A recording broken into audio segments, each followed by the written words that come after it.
Dance कर रही हूँ। थोड़ा थोड़ा इधर आ जाओ। वेट इतना में इतना ही मिलेगा। आ जाओ आ जाओ। एक को ना तुम्हारे पे चाहने वाले सोना चारों तरफ है। अरे दो आदमी इधर हो गए।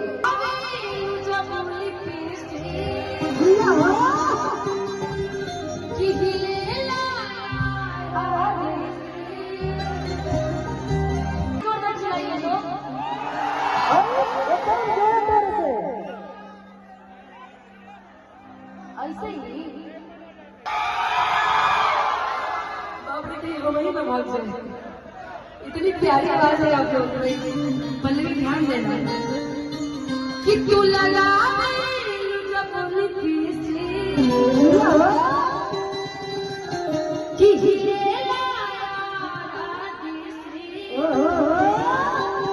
जिला टॉप लागे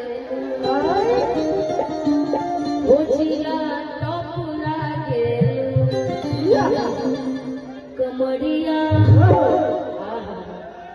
कमरिया कमरिया कमरिया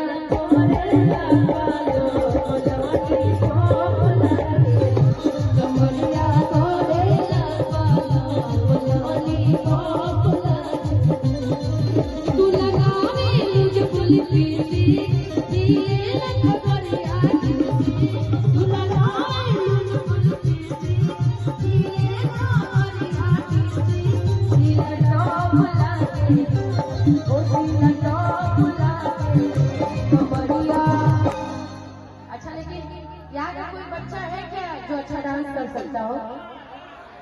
है कोई? अरे बच्चा बच्चा बोले छोटा बच्चा बोले बच्चा के चच्चा जी भी बोले।